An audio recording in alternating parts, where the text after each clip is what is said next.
Justice काजी फाइज ईसा के खिलाफ सदारती reference का लदम। सुप्रीम कोर्ट के 10 रुकनी बेंच के सरबराह जस्टिस उमर अता बंदयाल ने मुख्तसर फैसला पढ़कर सुनाया। अदालत का एफबीआर को जस्टिस फाइज ईसा की अहलिया और बच्चों को जायदादों से मुताल्लिक 7 दिन के अंदर नोटिस और 60 रोज में फैसला करने का हुक्म।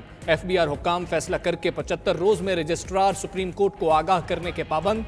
कानून के मुताबिक कार्रवाई बनती हो तो जुडिशल काउंसिल कार्रवाई की मजाज होगी। कोई जज कानून से बालातर नहीं, जस्टिस यहया आफरीदी का फैसले से इख्तलाफ। इजाफी नोट में लिखा, जस्टिस काजी फाइज ईसा की दरख्वास्त काबिल समात नहीं। जजेस के हुकूक का तहफ़्फ़ुज़ करना अदलिया की आज़ादी के लिए लाजमी है। जजेस को भी दीगर शहरियों की तरह बुनियादी हुकूक हासिल हैं। जस्टिस मकबूल बाकर और जस्टिस मंसूर अली शाह ने भी इजाफी नोट लिखे। रेफरेंस कल अदम करने का फैसला मुतफ़िका था, ताहम जस्टिस यहया आफरीदी ने जस्टिस फाइज ईसा की दरख्वास्त को मुस्तरद कर दिया। 7 जजेस ने मामला एफबीआर को भेजने की हिमायत, जबकि 3 ने मुखालिफत की।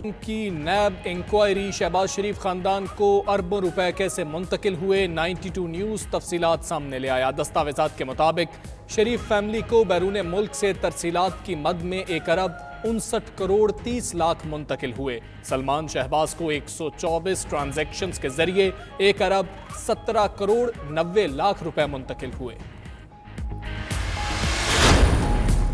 राना सनाउल्लाह के खिलाफ नैब इंक्वायरी इन्वेस्टिगेशन में तब्दील करने की मंजूरी। फैसला डीजी नैब लाहौर की ज़ेर सदारत रीजनल बोर्ड के इजलास में किया गया। ज़राए के मुताबिक नैब टीम ने राना सनाउल्लाह के 40 करोड़ से जायद मालियत के असासाजात की मौजूदगी के शवाहिद इकट्ठे कर लिए। असासाजात में लाहौर और फैसलाबाद में मुतादिद प्लॉट्स, मकान, फार्म हाउसेज और दुकानें शामिल। अख्तर मेंगल से मुज़ाकरात करने वाली कमेटी की वज़ीर आज़म से मुलाकात। कमेटी इत्तेहादियों से होने वाली मुलाकात से आगाह किया। वज़ीर आज़म ने बातचीत और मुज़ाकरात जारी रखने की हिदायत दी। इत्तेफाक किया गया कि इत्तेहादियों को हर सूरत मनाया जाएगा। इमरान खान का शेख रशीद को टेलीफोन, सेहत से मुताल्लिक पूछा और जल्द सेहतियाबी की दुआ की। शहबाज गिल कोयटा पहुँच गए। वज़ीर आला और दीगर रहनुमाओं से मुलाकातें।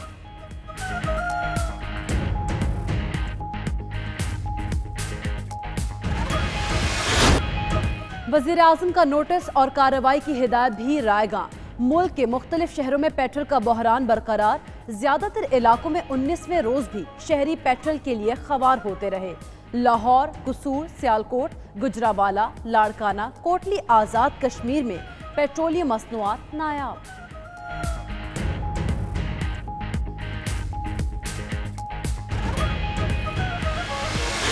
ईद मुतासरा इलाकों में 2 हफ्ते के लिए लॉकडाउन। रेंजर्स, पुलिस और इंतजामिया ने 41 हसास यूसीज बंद करा दी। हैदराबाद में भी स्मार्ट लॉकडाउन। 100 से ज्यादा इलाकों, टाउन्स और कॉलोनीज को सील कर दिया गया। उधर मुल्क भर में सील किए गए इलाकों में लॉकडाउन की खिलाफ वर्जियां जारी। पुलिस खामोश तमाशाई बन गई।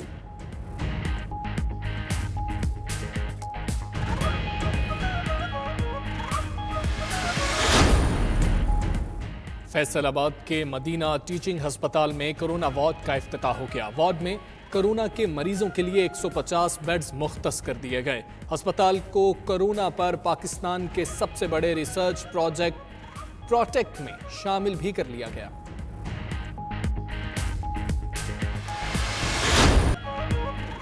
रब्बुल आलमीन खताएं दरगुजर फरमा और हमें माफ़ कर दे। मुल्क भर में जुम्मे के दिन को बतौर यौम दुआ मनाया जाएगा। मसाजिद में नमाज जुम्मा के इज्तिमात के दौरान शहरियों ने अल्लाह के हुजूर गिड़गिड़ा कर दुआएं मांगी, अल्लाह ताला से माफ़ी मांगी और कोरोना से निजात भी। उलमाए कराम ने शहरियों को अल्लाह ताला की नाराज़गी से बचने के लिए अतात के तरीक़े बताए।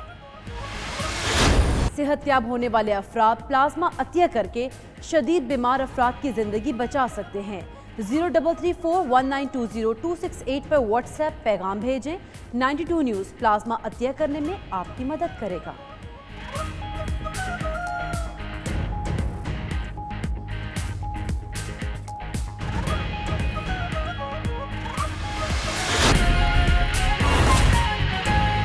एजाज हसन साहब, बहुत शुक्रिया आपके वक्त का। कहिएगा, جو ریفرنس ہے اس کو کالعدم قرار دے دیا گیا ہے۔ اب اگر موجودہ تناظر کو آپ دیکھتے ہیں تو نظر ثانی کی بھی 7 درخواستیں دائر ہوئیں۔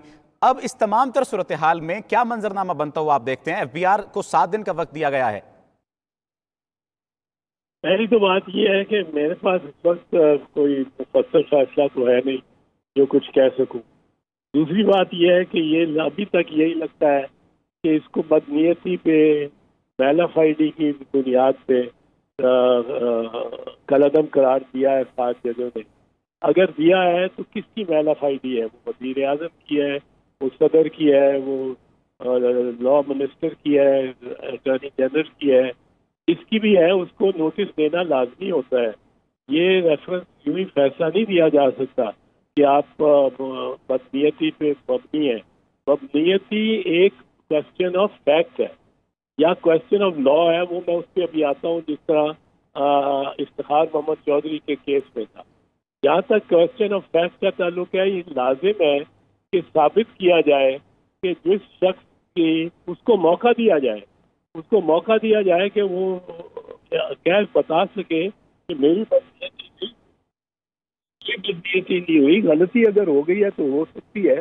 غلطیاں تو 4000 کے جتنے اہلکار ہیں بائی حکومتوں اور وفاقی حکومتوں کے، وہ روزانہ 4000 غلطیاں کرتے ہوں گے، پر بدنیتی اس کو قرار نہیں دیا جا سکتا جب تک اس کو خود یہ پیش کر کے نوٹس دے کے اور پوچھا نہ جائے کہ تمہارے خلاف یہ الزام ہے اور ہم سمجھتے ہیں یہ بدنیتی پر ہے، آپ ثابت کرو کہ یہ بدنیتی پر نہیں ہے۔ جب تک اس کو موقع نہ دیا جائے، موقع نہ دیے بغیر ریفرنس کو میلف آئی ڈی کس طرح کہا جا سکتا ہے، یہ مجھے نہیں سمجھ آئی۔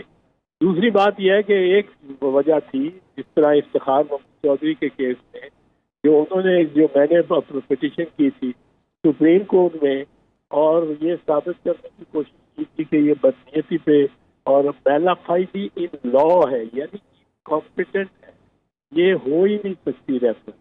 وہ اس طرح تھا کہ اس ریفرنس میں جو فائل کی پرویز مشرف نے بطور پریزیڈنٹ کے چیف جسٹس افتخار محمد چودھری کے خلاف، تو اس میں بہت ساری خامیاں تھیں۔ ایک خامی تو یہ تھی کہ میں نے 2 جون 13 مارچ سے اس کی سنوائی شروع ہوئی، 2 جون تک میں بیٹھا رہا، میرے پاس سارا مٹیریل تھا، سارا کچھ تھا۔ 2 جون کو میں نے ظاہر کیا موقع سمجھ کے کہ یہ ریفرنس میں نے عرض کی 13 جج تھے کہ جناب جج صاحبان، اس ریفرنس کو تو نہ پڑھا ہے صدر نے، نہ پڑھا ہے وزیر اعظم نے، نہ پڑھا ہے لا منسٹر نے، نہ پڑھا ہے اٹارنی جنرل نے، نہ پڑھا ہے شریف الدین پیرزادہ صاحب جو صدر کے وکیل تھے عدالت میں، نہ پڑھا ہے ملک محمد قیوم صاحب جو وکیل تھے صدر کے عدالت میں نے کہا ان میں سے کسی نے پڑھا ہی نہیں ہے، تو اس کی پڑھے بغیر تو مائنڈ اپلائی نہیں کی، انہوں نے مائنڈ اپلائی نہیں کی، تو اس کا مطلب یہ ہوا کہ جو سپریم کورٹ کا فیصلہ نواز شریف کے کیس میں 1993 میں 12 ججز کا تھا، اس کے مطابق یہ کالعدم ہے، اور اس وقت اس کی نان اپلیکیشن آف مائنڈ پہ اس ایکشن کو 58(2)B والے کو کالعدم قرار دیا تھا سپریم کورٹ نے۔ میں نے کہا یہ اور ججز میرا ہنسنا شروع ہو گئے کہ آپ کس طرح ثابت کر سکتے ہیں کہ پڑھا ہی نہیں ہے، وزیر اعظم نے بھی اور پریزیڈنٹ نے بھی اور لا منسٹر نے بھی اور شریف الدین نے بھی۔ میں نے کہا میں ابھی ثابت 1 منٹ میں کرتا ہوں، ثابت کرتا ہوں۔ کہنے لگے کیسے ثابت کرتے ہیں؟ میں نے کہا میں یہ بھی ثابت کرتا ہوں کہ سپریم جوڈیشل کاؤنسل نے بھی ابھی تک نہیں پڑھا، جس نے اسٹے آرڈر دیا ہوا ہے وزیر چیف جسٹس کے خلاف۔ کہنے لگے بتائیں تو صحیح کیسے؟ میں نے کہا پیراگراف نمبر 32 پہ آئے، پیراگراف نمبر 32 پہ آئے تو سب ججز نے دیکھا وہاں لکھا تھا 32 لیٹرز میں آگے لکھا ہوا تھا ڈیلیٹڈ، اور وہ سارا پیراگراف خالی تھا۔ میں نے کہا یہ اگر پڑھا ہوتا تو وہ کہتے بھائی یہ کوئی بھی پڑھا ہوتا، وہ کہتا ہے یہ 33 کو 32 کرو، یہ کمپیوٹر کو ٹھیک کرو اور ٹھیک پرنٹ آؤٹ نکالو، یہ تو ڈرافٹ ہے۔ پھر میں نے کہا پیراگراف 36 دیکھیں، پیراگراف 36 بھی تھا ڈیلیٹڈ، پھر اب لکھا ہوا ڈیلیٹڈ۔ میں نے کہا یہ تو ڈرافٹ فارم میں ہے، نہ پرائم منسٹر نے پڑھا، پرائم منسٹر بھی پڑھتا تو کہتا ابھی ٹھیک کر کے لاؤ، सदर भी पढ़ता तो कहता अभी ठीक करके लाओ, शरीफुद्दीन भी पढ़ते तो वो छुपा रहे होते। दूसरा मैंने कहा इसके के साथ इन्होंने 475 डॉक्यूमेंट्स लगाए हैं